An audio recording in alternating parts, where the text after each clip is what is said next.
What's up, pod pals? It's your buddy Adam, and you are listening to Podcasting Business School.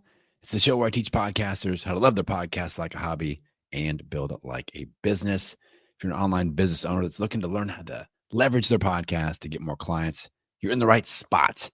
And today we've got a very special guest coaching podcast audit episode. I'm bringing in certified podcast growth coach Julia Levine onto the show to sit in the coach's seat and drop some knowledge on podcast growth.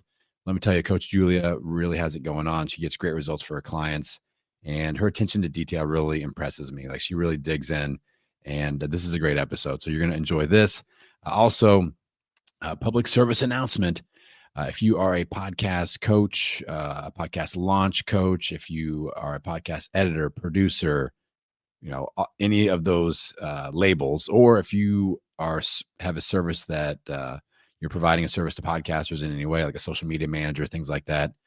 My next podcast growth coach certification, we're doing one single cohort as a group in 2025 that starts April 1st. No joking, no April Fools. April 1st is the next group cohort. I will put information in the show notes so that if you are interested in joining that, if you want to become a certified podcast growth coach, just like Coach Julia, then hit that link in the show notes. All right, without any further delay, I'm going to kick it right on over to Coach Julia Levine. Hey, Pod Pals. This is Julia Levine, aka the Podcast Teacher. I teach solopreneurs how to use a podcast to reach more people and grow their online business. I'm also the host of Podcasting for Solopreneurs. Thanks so much to Adam for letting me take over the Friday podcast audit today. I am chatting with Flora, a brand new podcaster and host of the show Calling Daisies, which is just getting started. Welcome to the show, Flora.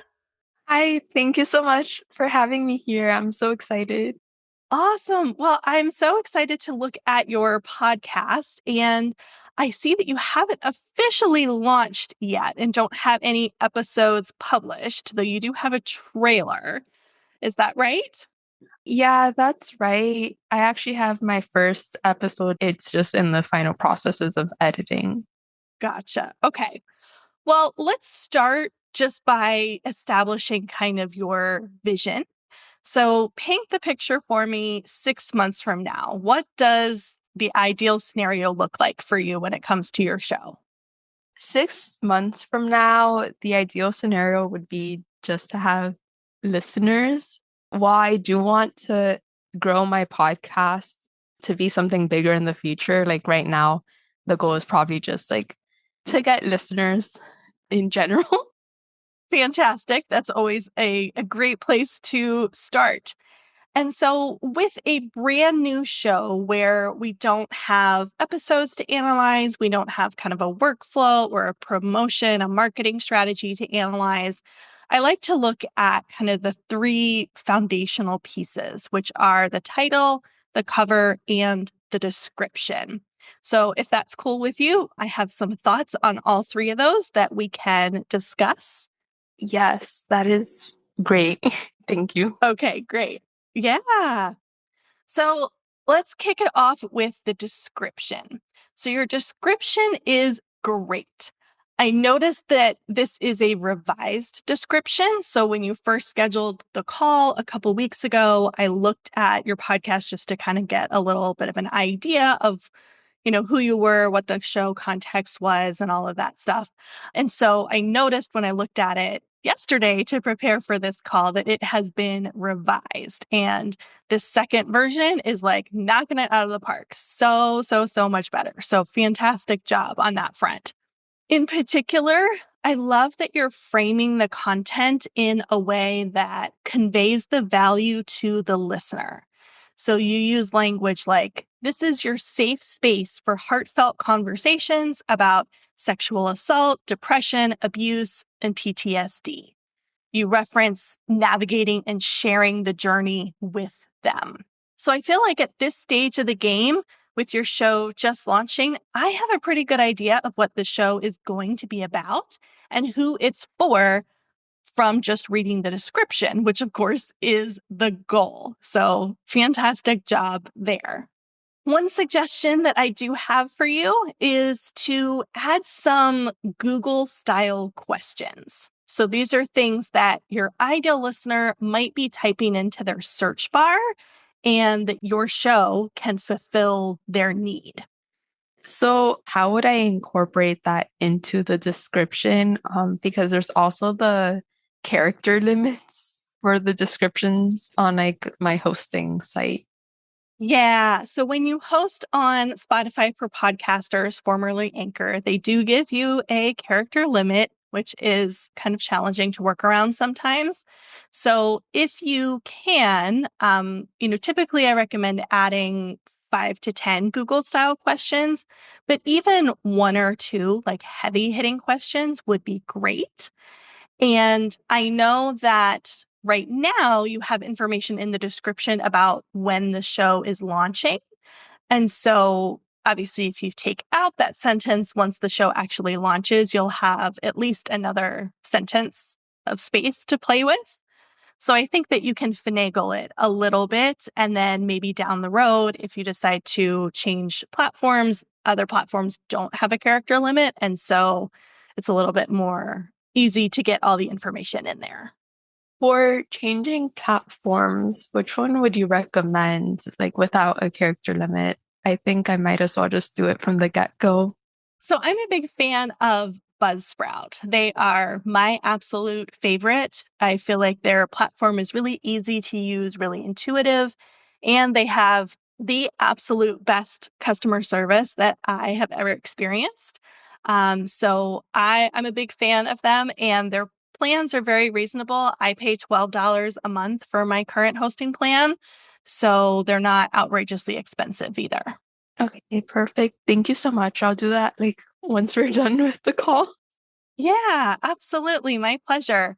And just as a piece of information, it's going to ask you if you are starting a new show or if you are transferring an existing show. And so even though you haven't like officially published episodes yet, your show is live on Apple Podcasts. So make sure and choose the option that you're transferring an existing show so that you can pull in what's already there. Because if you start from scratch, you'll create a duplicate entry in Apple Podcasts, and that would be confusing. We don't want that. All right, perfect. Thank you so much for that advice. Yeah, my pleasure. So let's move on to the title of your show. So, Calling Daisies doesn't really mean much to me on its own. And so when I first looked at the show, I hadn't read the description yet. I really had no idea what this show might be about. I typically find that people have personal reasons for choosing a more creative title such as this, and I don't like to pick a fight and ask someone to change it and kind of go down that rabbit hole. Alternatively, I think that we can add some clarity and also optimize it for search by adding a subtitle. I think I am kind of married to the title just because of the meaning behind what like daisies represent. So I would like the alternative option, please. Yes, absolutely. So for a subtitle, I like to use the what for who formula. Given the information from your description, I might go with something like Calling Daisies, healing conversations around trauma and mental health for Gen Z women. And of course, that is just a starting point, a place to kind of get the wheels turning for you. You don't have to use that exactly. But what I'm trying to do here is I'm trying to give some context for someone who may see, Calling Daisies, what's that about? So I'm trying to give some context of what the show is about, the what, and who the show is for. So that what for who formula.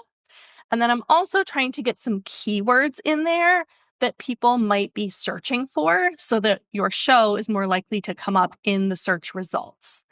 And so that's what I'm doing with words like healing, trauma, mental health, Gen Z, women. Those are all words that could kind of go at the end of someone saying, hey, I'm looking for a podcast about trauma. I'm looking for a podcast for Gen Z women. Do you see where I'm going with that? Yes, I definitely see where you're going with that.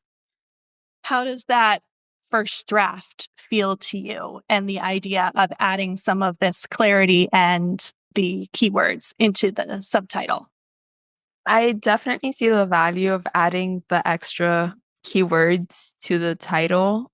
And I think that the first draft is pretty good. I just feel like maybe it's a little bit long. Yeah. So when you are saying the name of your podcast, so you meet a new person, you're like, oh, yeah, I have a podcast. You can just tell them it's called Calling Daisies. You don't have to say the title extension. And in some cases, I don't even recommend putting it on your cover art. In your case, I do, which we'll get more into in a moment here when we talk about the cover. But you don't necessarily have to say the whole big long thing every time.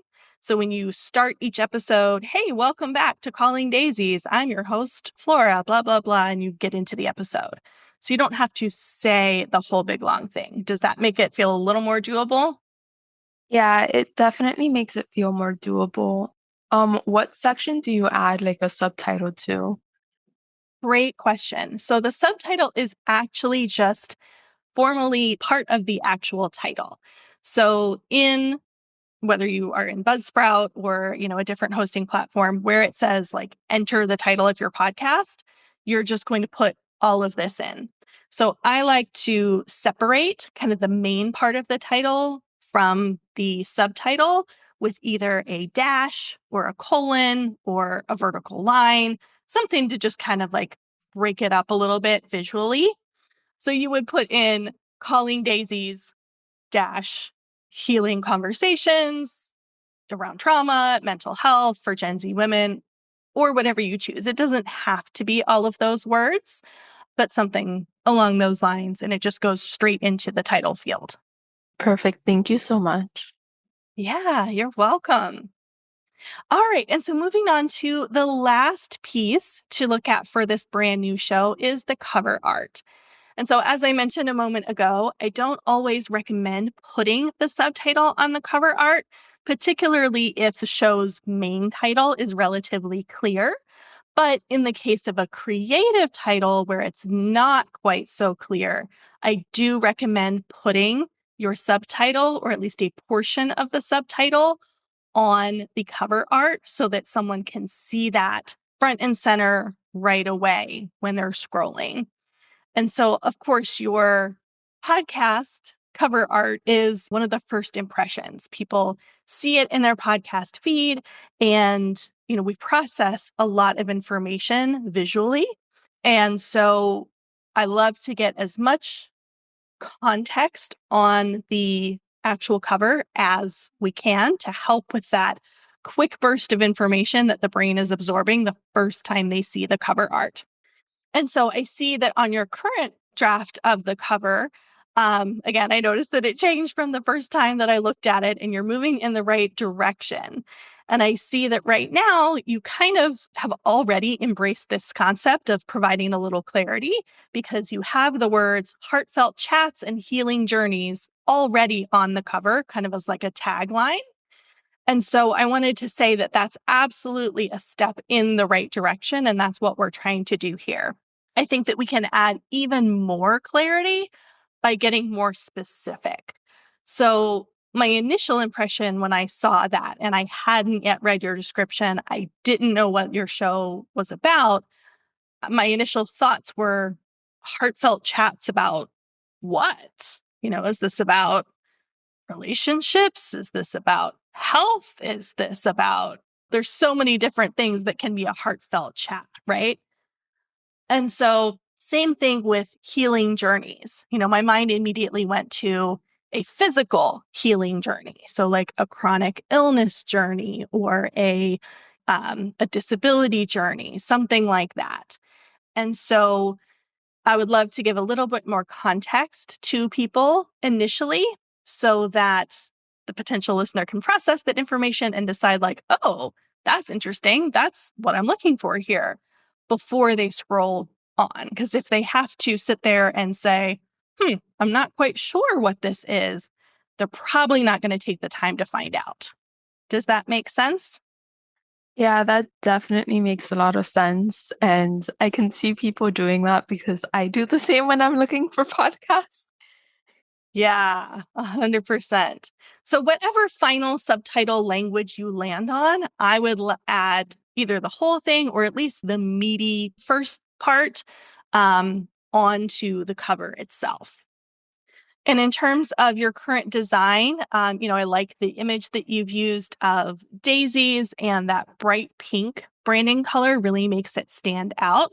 So I think you're on the right direction there.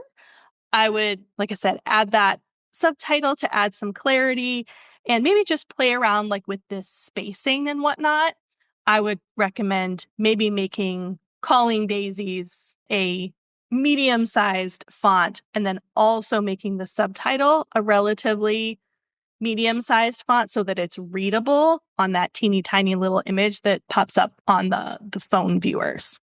Yeah, I definitely understand that. I was noticing recently that you can't really read the smaller text on the phone. Yeah, it's a challenge. And like I said, that's one of the reasons that I typically don't recommend putting the subtitle on the cover. Is just because there's not a lot of room to begin with. And then when you add that text, it eats up a lot of room.